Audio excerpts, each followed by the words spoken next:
Shalom dan selamat pagi saudaraku sekalian.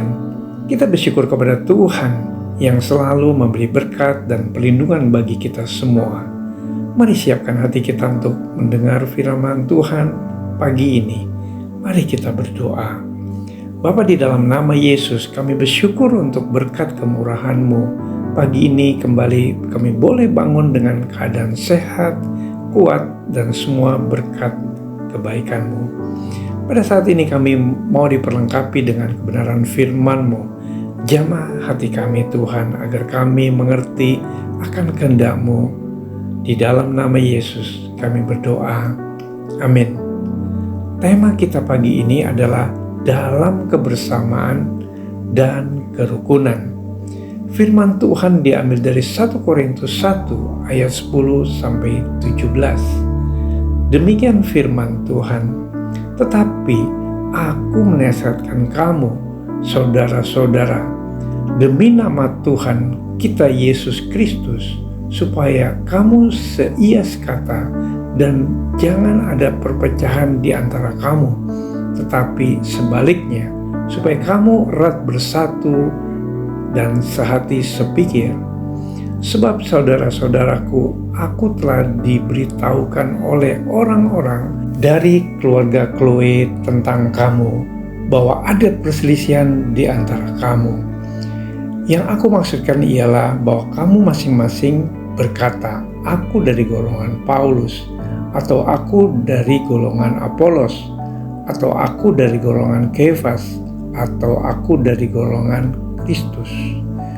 Adakah Kristus terbagi-bagi?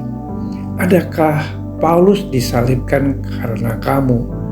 Atau adakah kamu dibaptis dalam nama Paulus?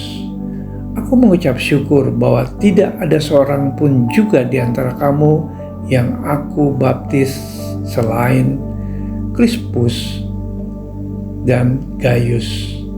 Sehingga tidak ada orang yang dapat mengatakan bahwa kamu dibaptis dalam namaku. Juga keluarga Stefanus aku membaptisnya. Kecuali mereka, aku tidak tahu, entahkah ada lain orang yang aku baptis. Sebab Kristus mengutus aku bukan untuk membaptis, tetapi untuk memberitakan Injil. Dan itu pun bukan dengan hikmat perkataan, supaya salib Kristus jangan menjadi sia-sia. Saudara-saudaraku sekalian, pertikaian, permusuhan, perpecahan adalah keadaan yang sangat ditunggu-tunggu oleh iblis.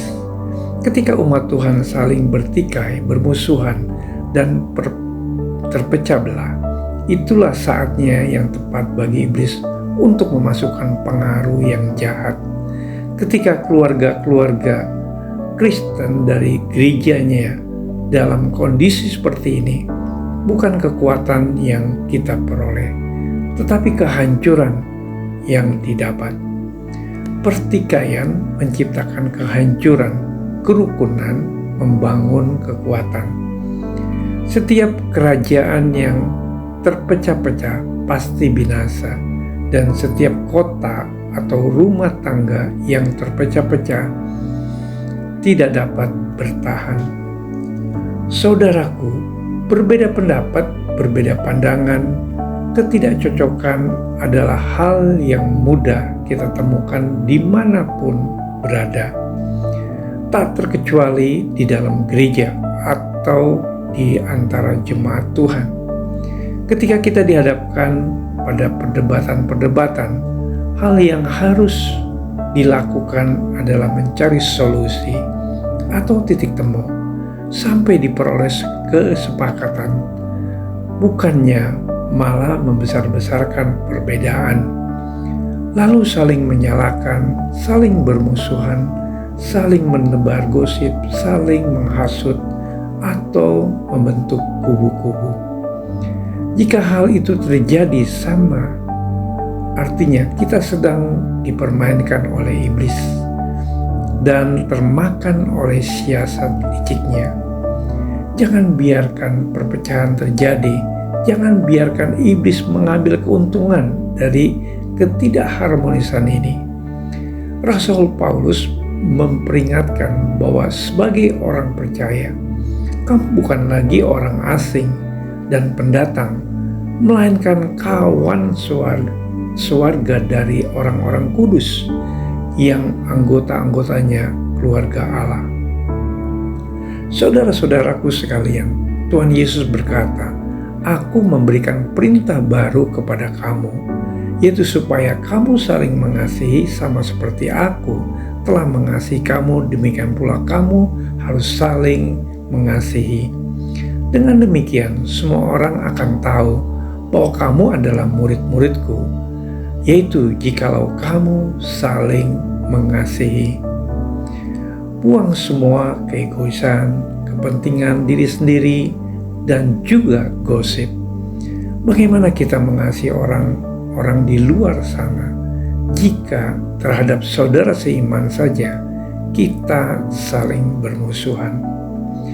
Saudara-saudaraku, jika ingin berkat Tuhan mengalir seperti sungai dalam hidup kita, mari kita bangun kebersamaan dan kerukunan.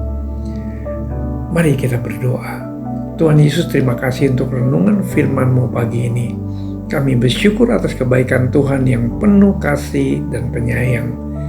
Kiranya Roh Kudus membimbing agar kami diberi kemampuan untuk menjaga hati dan perkataan kami dengan benar di setiap waktu, sehingga kami dapat mengalami kemenangan dan mendatangkan berkat Tuhan. Di dalam nama Tuhan Yesus kami berdoa. Amin. Selamat beraktivitas. Tuhan Yesus memberkati.